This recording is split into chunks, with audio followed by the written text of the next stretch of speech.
Hi, I'm Carl Franklin. In this episode of the .NET Show, I'll go over what's new in MAUI apps in the latest incarnation of .NET 7.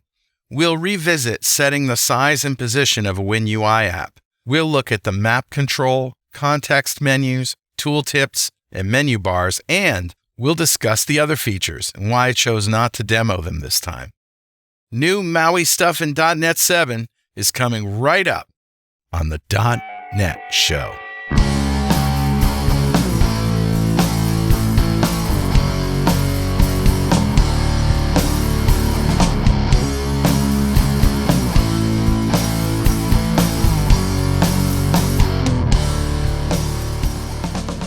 So I'm going by this article, What's New in .NET MAUI for .NET 7.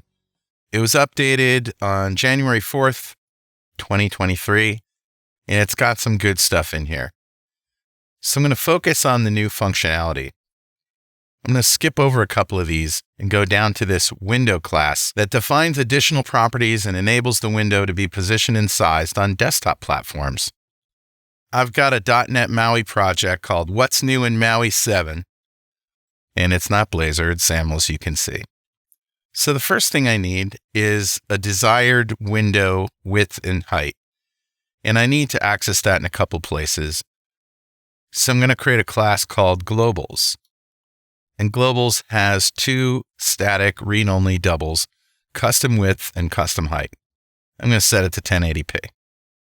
Now the next thing we do is we go to app.xaml.cs and we add this method here. So in the source code, you're going to see links to the documentation that has more information about this feature. So what I'm doing is I'm overriding create window. And before I return the base create window, I'm checking to see if we're running on Windows. And then I'm setting the width to custom width in globals and the height to globals custom height. And that'll change the width and height.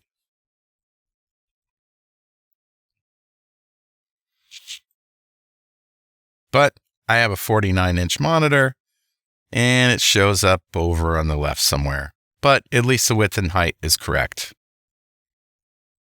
The next step is to go into main page XAML.cs, and I'm going to add a loaded event handler. And here it is. So in main page loaded, if we're running on Windows, I'm going to get the display size from device-display.current.main-display-info. And that's going to have a width and height. So that's my screen size. So then I do the math to set the X and the Y to the middle of the screen. That's better. Now, if we're running on a Mac, this is right out of the documentation. I'm just going to read it. Mac Catalyst doesn't support positioning and resizing from code. But however, a workaround to enable resizing is to set the minimum width and maximum width properties to the desired width of the window, and the minimum height and maximum height properties to the desired height of the window. This will trigger a resize, and you can then revert the properties back to their original values. So here's the code.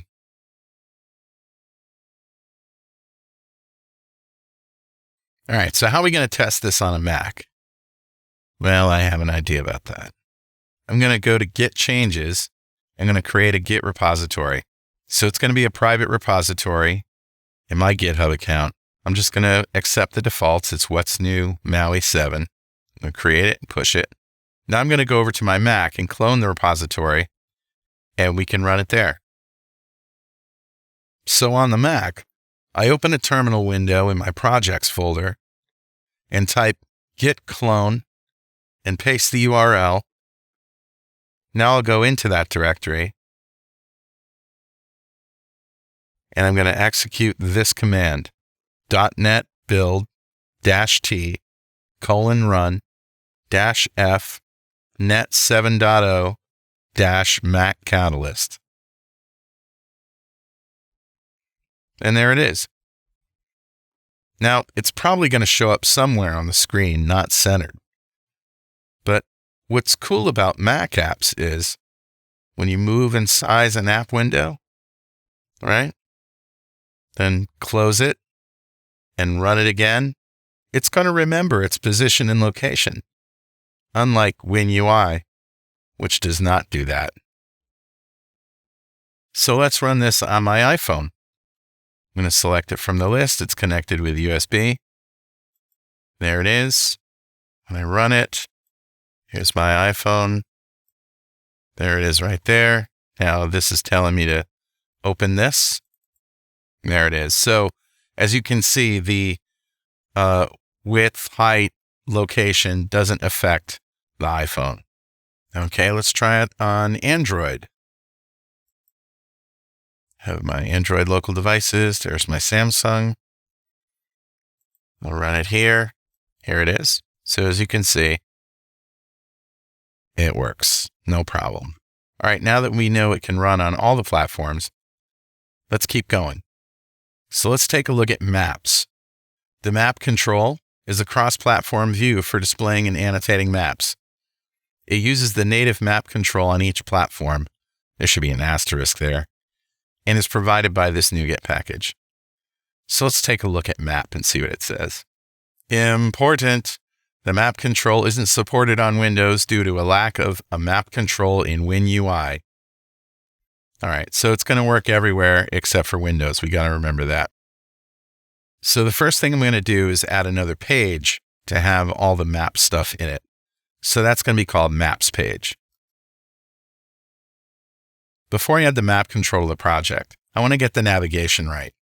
So I'm going to modify app shell XAML, and we're going to change the fly out behavior to fly out, and we're also going to add some shell content here.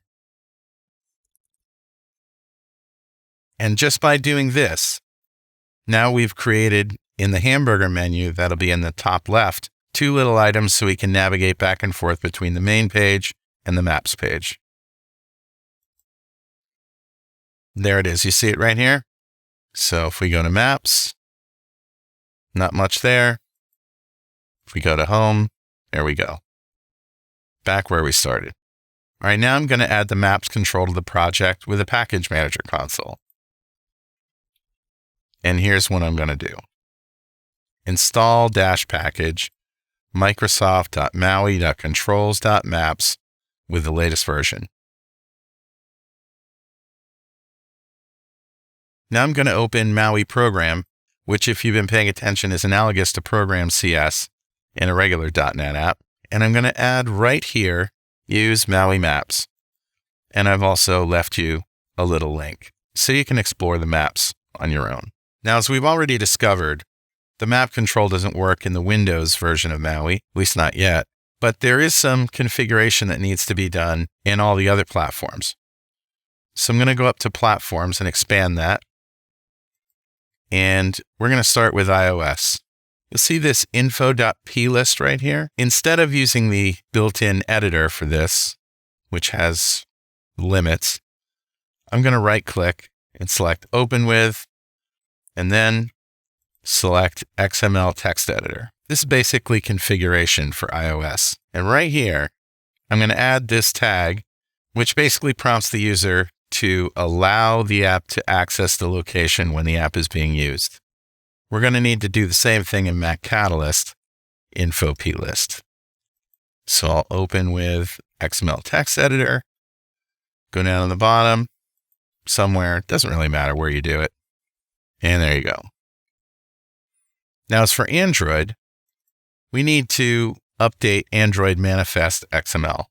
I'm going to replace the whole thing. All right, I followed the instructions in the Google Developer Portal to get an API key for this project, and it goes right here in the metadata.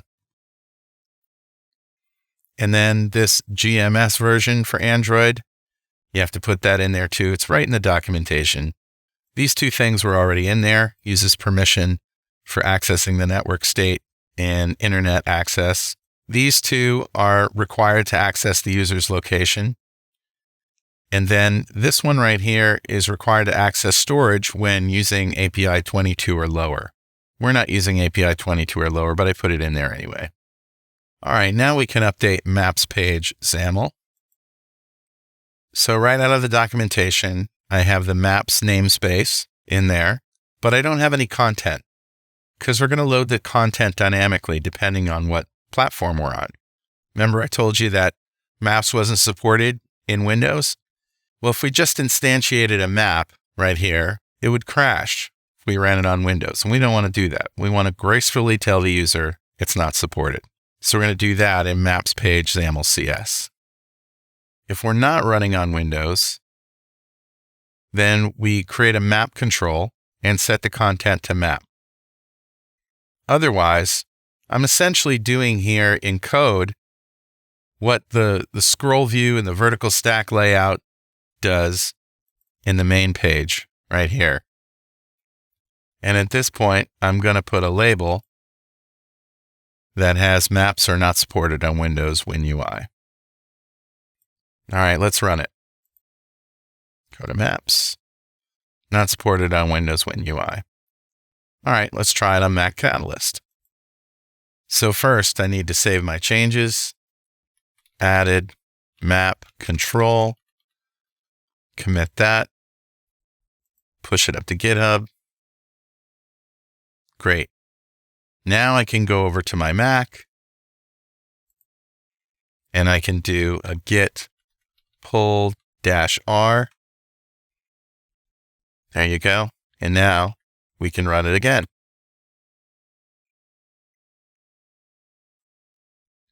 Now you can see I got the hamburger menu, maps, and there it is. This is the default location, MAUI. Isn't that nice? All right, let's run it on my iPhone. Now I get the hamburger menu. I can select maps, and there it is, MAUI. All right, let's try it on my Samsung phone. Excellent. Hamburger menu and maps. And there's MAUI on the Android phone. All right, so 3 out of 4 ain't bad. Did what it said it would do. Let's move on. So the 2-pane view control is a container for foldable devices that has 2 views that size and position the content in the available space, either side by side or top to bottom. Now, I don't have a foldable device, but I'm going to borrow one for another episode. That's another day. The pointer gesture recognizer. Now, this one is a little misleading to me.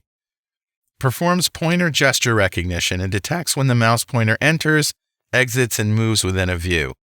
For more information, see Recognize a Pointer Gesture. So I went through this process. As you can see, the URL is dirty. And here's what I found. Pointer gesture recognition is only supported on iPad OS, Mac Catalyst, and Windows. So it's not something that you're going to be able to use your fingers for. Not only that, but it's kind of the same as mouse enter, mouse move, and mouse leave. It doesn't really do anything differently, at least as far as I can tell. So you can use this code to get the gesture position on pointer entered, exited, or moved. It's the same pointer event args. And you can use these methods here to get relative positions. This is the position inside the window. This is the relative to the image. This is relative to the container. So, I guess it's okay, but it was kind of a lackluster feature for me. I'm waiting for a killer demo. Maybe I just haven't found it yet, or haven't looked hard enough, but we'll come back to that another day. So the window class, we already talked about this for the positioning and sizing. So let's move on to tooltips. Tooltips can be displayed for a view when the user rests the pointer on the view. So here's more information. So it's a small rectangular pop-up that displays a brief description of a view's purpose when the user rests the pointer on the view. They display automatically, typically when the user hovers over the pointer over the associated view. So different on different devices. On Android, tooltips are displayed when users long press the view. Okay, so we're going to put it on the button to click. That means I can hold down that button and the tooltip will display on Android. On iOS, your app must be an iPhone or iPad app running on a Mac with Apple Silicon. All right, so it doesn't work natively on an iPhone or iPad. You have to take that app and run it on a Mac. Okay. On Mac Catalyst, and on Windows, tooltips are displayed when the pointer hovers over the view, or in the case of Mac Catalyst, when it's positioned over the view for a few seconds. Tooltips remain visible until the pointer moves away. So it's similar behavior, but a little bit different. So this is really all we got to do. Tooltip properties.text. So let's do that now. I'm going to go to main page SAML, and here's the counter button. And I'm just going to say tooltip properties text equals increment the counter. All right, let's run it on Windows. I don't know if you can see it, but there it is, increment the counter. Okay. Let's run it on Mac Catalyst. In order to do that, I got to save it up to GitHub. And then over on the Mac side, I have to do a git pull again and run it. And there it is. It took a little longer for it to come up here, but it does say increment the counter. Next, context menus. These can be added to any control that derives from Element. Click here for more information. So we'll display a context menu in a .NET MAUI desktop app. So you can tell right away, this is desktop only. So this is a right-click menu, contextual commands that pop up when you right-click on an item. All right. It's defined with a menu flyout, or a menu flyout item, or sub-item, or a separator. You can use all of those. And it gives some interesting examples here with a web view, but I'm going to do it with our image. So here's our image in the main page, and I have the link to the help right there. So this is all the stuff that was in there. Now I've expanded the image, and inside of it, I've created this flyout base.context flyout, a menu flyout, and two menu flyout items. One to change the background to light blue, one to change the background to pink. And I've got a clicked event handler on background color selected, which we'll add. You can also bind it to an action on a view model, but this is how I'm handling it here. So let's add that. So the sender is the menu flyout item, so we create that and cast it appropriately. The command parameter is the background color. In the case of light blue, the command parameter is blue. Otherwise, it's pink. So we get that string right here. And now we just do a little logic to set the background color property to pink if that command parameter is pink. Otherwise, set it to light blue.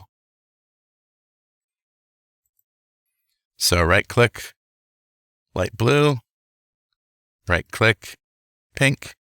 Yay! Let's try it on the Mac.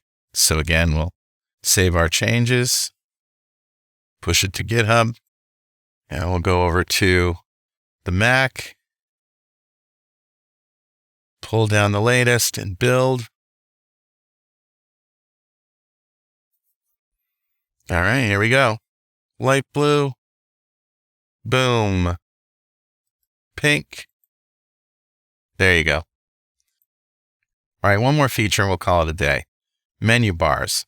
So you've seen menu bars, right? Let's look at the details here, and it gives you a nice little graphical demo, right? File locations view. This is typical menu stuff, right? Well, we can do that in a MAUI app. Let's see what our limitations are. Well, it's a desktop app. So I'm going to go back to the main page, and right here in the content page before the scroll view, I will add this content page menu bar items. The menu is going to be called options. I have 3 items, this, that, and the other, and 3 handlers, on this clicked, on that clicked, on the other clicked. Of course, just like before, you can use a view model and bind these to actions on the view model. All right, let's add those methods. So all I'm doing is setting the title, this, that, the other. Let's run it on Windows. This changes the title to this, that, and the other. Let's run it in Mac Catalyst. Update from the repo. Build and run. Now, where is it? Well, this is a Mac, right? It's up here. Options. This. That. The other. And there you go. Now, what didn't I cover? This is a big one. Additional .NET MAUI delegates are invoked in response to iOS lifecycle events being raised. So there's a whole bunch of lifecycle overrides that you can handle. Also, the underlying native control for the web view on iOS and Mac Catalyst can be configured. So that's good to know. But this one right here, I believe, deserves its own show. So next week or the week after or soon enough, we're going to cover the app lifecycle of a MAUI app on all the different platforms. So this is the biggie. Performance. On Android, startup performance improved. On iOS, application size has been reduced. Rendering path for views has been optimized. And many issues have been addressed that impacted the smoothness of scrolling in a collection view. And that's my demo today. Thanks for watching. Thanks for watching. Please visit blazertrain.com and the .NETshow.com for more great content.